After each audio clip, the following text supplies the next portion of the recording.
Two brothers grew up in the same house. Same parents, same neighborhood, same basic lessons about money, same middle-class pressure to build a good life.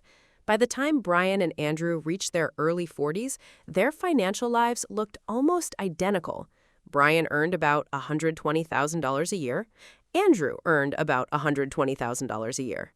Both were married, both had two kids, both lived in the suburbs, both had steady careers, and both had about $50,000 saved for retirement.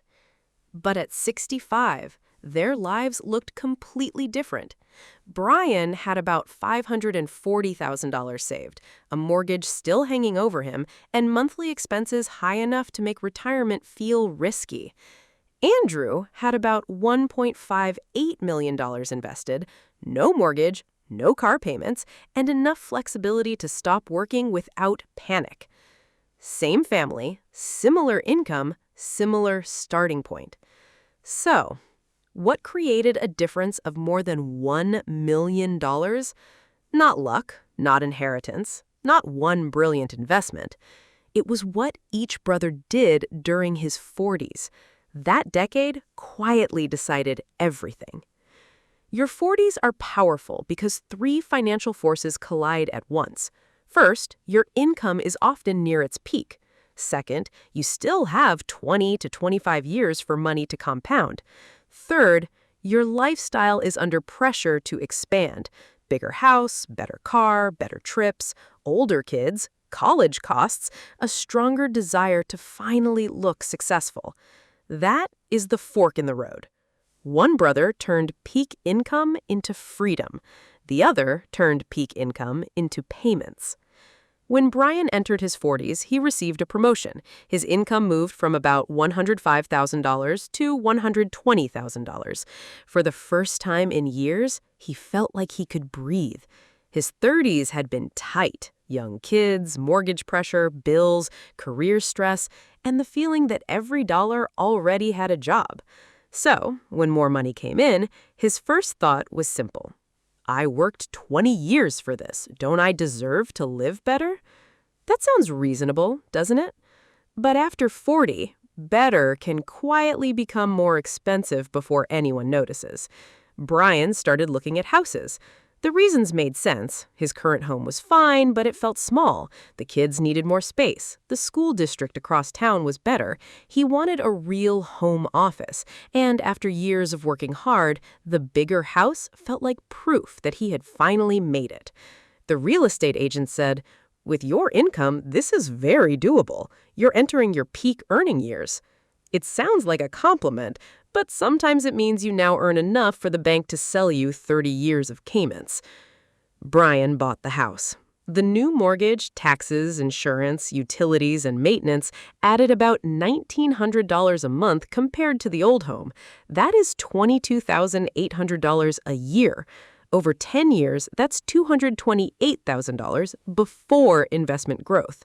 If that same $1,900 a month had been invested from age 40 to 65 at a 7% average annual return, it could have grown into more than $1 million. The real cost was not just the monthly payment.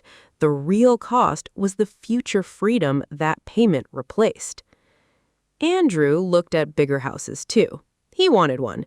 When he visited Brian's new home, he felt the quiet sting of comparison. Maybe this is what success is supposed to look like, he thought. But Andrew ran the numbers differently. He did not ask only, can I afford the payment? He asked, what will this payment stop me from doing? That one question changed his future. Andrew stayed in his smaller home and redirected a large part of the difference into retirement accounts and a brokerage account. At the time, Brian looked ahead. Andrew looked cautious, but the math had already started moving. Then came the cars. Brian's old sedan needed repairs. Nothing catastrophic, just annoying. But in his new neighborhood, surrounded by newer SUVs, the old cars started to feel embarrassing. At the dealership, the salesman said, "With your income, this is a comfortable payment." Comfortable payment? How many comfortable payments does it take a man to feel uncomfortable? Brian signed. The SUV added $680 a month. That's more than $57,000 over 7 years, before insurance, repairs, registration, and lost investment growth. Andrew replaced his car too, but he bought a 4-year-old Toyota with low mileage, reliable, cheap to own, and not impressive. Brian laughed and said, "You could have bought something nicer. You're not broke." Andrew said, "That's exactly why I don't want to look rich through payments." At the time, Brian thought that sounded boring.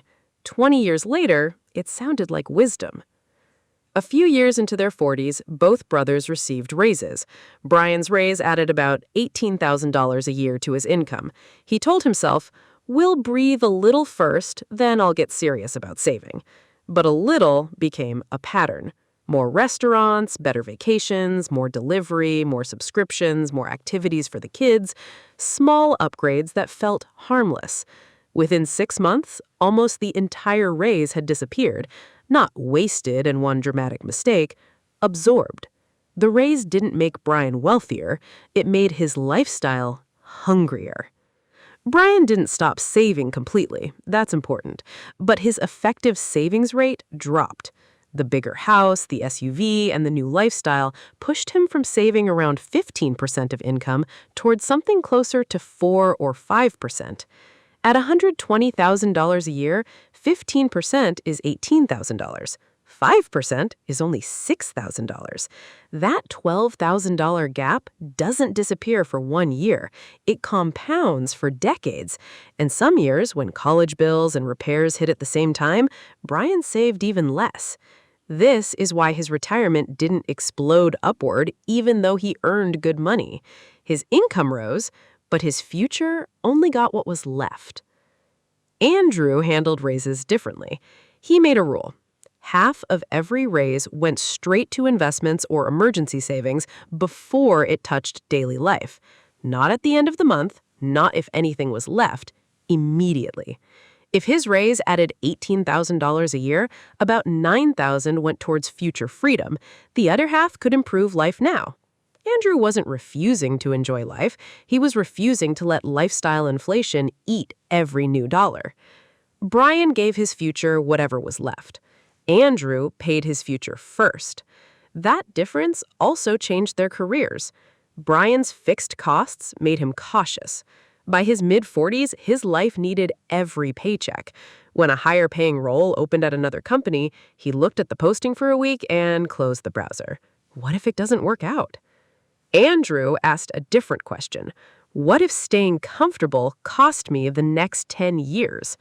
Because his expenses were lower, Andrew could take a calculated career risk. That move eventually added about $25,000 a year to his income, and most of that money went straight into investments. Brian's income rose, Andrew's income rose, and his freedom rose with it. By the second half of their 40s, Brian still looked more successful. Bigger house, newer SUV, better vacations, better photos. Andrew looked ordinary, but one brother was building visible wealth. Invisible wealth is boring. Nobody claps for it at dinner. Nobody sees your lower fixed costs. Nobody compliments your emergency fund. But invisible wealth is what gives you options later. The next test came through the kids. Brian's daughter was accepted into an expensive private university. When she said, "Dad, this is my dream school," Brian did not see a price tag. He saw the little girl he once carried on his shoulders. So he said yes. Parent Plus loan, help with rent, a used car, extra costs every semester. Each decision felt loving. Together, those decisions reduced his ability to save during the most powerful compounding years of his life. Andrew faced a similar moment with his son. His son wanted a private college that cost far more than the family had planned. Andrew did not dismiss the dream, but he said, "We will help you, but we will not destroy our retirement for a logo on a diploma. We will compare state schools, scholarships, work options, and reasonable debt." His son was angry. Andrew felt terrible, but he understood something Brian did not. Children can borrow for college. Parents cannot borrow for retirement. At 50, the difference became harder to ignore. Brian had higher income than ever, but his monthly obligations were heavy. Bigger mortgage, SUV payment, college debt, higher insurance, more expensive lifestyle, and less room to breathe. He still looks successful from the outside. That is the dangerous part. A person can look financially healthy while being financially fragile. One night, Brian opened his banking app before bed. His checking balance was under $1,000. Payday was 8 days away. The mortgage had cleared. The credit card was due Friday. His daughter needed help with rent. The SUV needed service. He stared at the screen and thought, how am I making more money than ever and still living this close to the edge? That is the trap. He was not poor. He was simply overcommitted.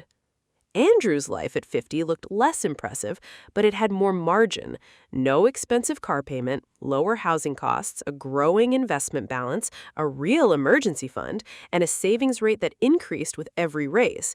When layoffs hit his company, Andrew was nervous but not desperate. When a consulting opportunity appeared at 55, with less income but more control, he could consider it. Brian could not. Brian heard about Andrew's opportunity and said, "That sounds amazing. I would love to do something like that." Then he paused. "But it's too early for me." It was not too early. It was impossible. That is the difference between working because you want to and working because your lifestyle requires it. By 65, the results were clear. Brian still had money. He was not broke, but he had about $540,000 saved, a mortgage with years left, and monthly expenses that made retirement feel risky. He could stop working only if he downsized, cut spending sharply, delayed retirement, or accepted constant financial stress. Andrew had about $1.58 million invested. No mortgage, no car payments, and a lower-cost lifestyle. He did not need to be rich in a flashy way. He needed to be free. The million-dollar gap did not come from one genius move. It came from 4 leaks. Housing took the first chunk. Car payments took the second. Lifestyle inflation swallowed the raises.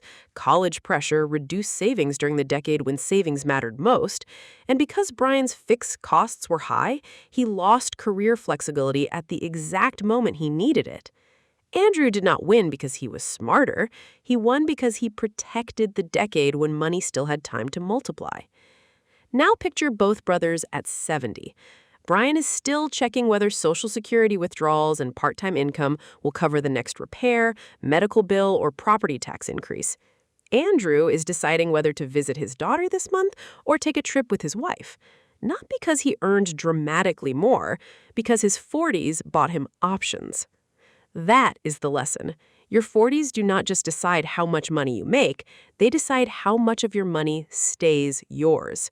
$1 invested at 40 can work for 25 years. $1 turned into a permanent payment at 40 can make you work for 25 years. Same dollar, different master. You finally have income, you still have time, but you also have the strongest temptation to prove that you made it. Bigger house, better car, better trips, better school, better image. And none of it looks crazy. That's the problem. The most expensive mistakes of your 40s often look normal. They look responsible. They look loving. They deserved. But if every "I deserve this" becomes another payment, your future self pays the bill. An expensive life asks, "Can I afford this payment?" A good life asks, "Will this protect my freedom?" If you're in your 40s, audit 5 things: your house, your cars, your raises, your kids' education costs, and your fixed monthly payments. Not because you should live small forever, because every one of those categories can either buy freedom or quietly sell it. Brian and Andrew started in the same house. One turned his 40s into proof that he was successful. The other turned his 40s into a machine that bought his future freedom. At 40, Brian looked like the winner. At 65, Andrew had the life Brian thought he was buying. Do not only ask whether you can afford a better lifestyle, ask whether that lifestyle will still let you retire free.